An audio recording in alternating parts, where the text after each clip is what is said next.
Ukraine's president says his country is committed to talks with the US that are due to start in Saudi Arabia on Tuesday. Volodymyr Zelenskyy wrote on X that realistic proposals are on the table. That's as protesters in Washington unveiled what they said is the world's largest Ukrainian flag near the White House. They called on President Donald Trump to support the embattled nation. Days ago, Trump paused US military aid and intelligence sharing with Ukraine as it defends against Russia's invasion. Well, Zelenskyy also spoke about upcoming talks with European allies and with the United States. So let's listen to some of what he said. There will be many meetings and many conversations in the near future. I believe that there will be solutions. We're also in constant contact with the American team.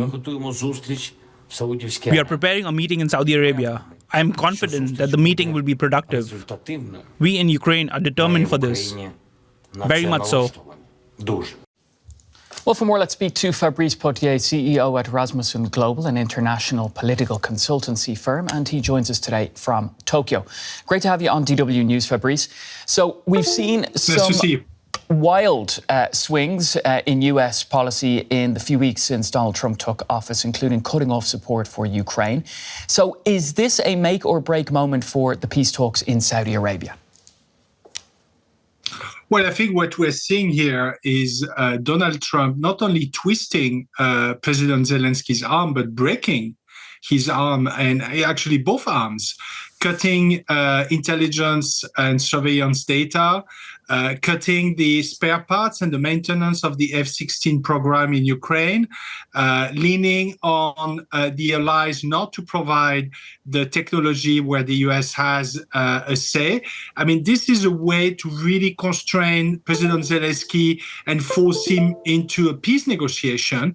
The problem, it might work, but the outcome might not be the right one. And we might see in the next month or next years a repeat of the full-scale invasion. So I think we're in a very dangerous situation here.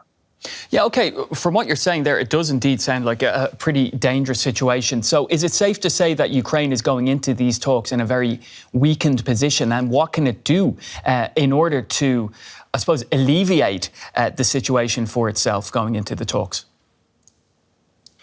Well, sadly, weakened position because Donald Trump decided that the one party that he was going to lean on was not the Russians, but the Ukrainians, which was already on the back foot, on the front line, as we know, for some months. So he made, I think, that determination that probably it's easier to break Ukraine's arms than to twist Putin's arms. And yes, indeed, they're entering the negotiation in a rather weak position. They have, I think, for them, both their will. President Zelenskyy has actually the popular support for him has increased since all this swing, the US swing towards Russia. And President Zelenskyy also has a strong show of solidarity and support from the Europeans. But the reality, and this is what the European leaders told him last week, you still need to go via Washington because Washington holds many of the key cards to settle this.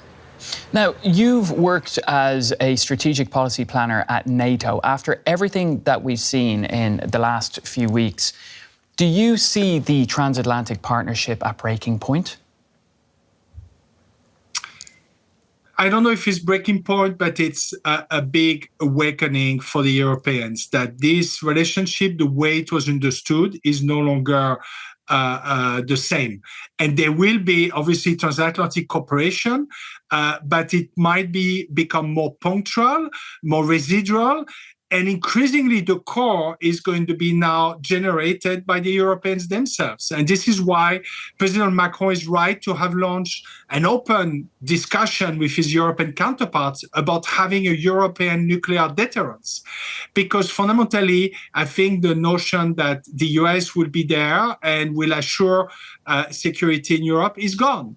The US is still in Europe for the time being, but I think the notion there is now some uncertainty behind this proposition, and therefore the transatlantic cooperation is not going to be what it used to be, very clearly. All right, we'll have to leave it there.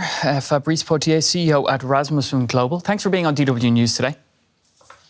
Thank you.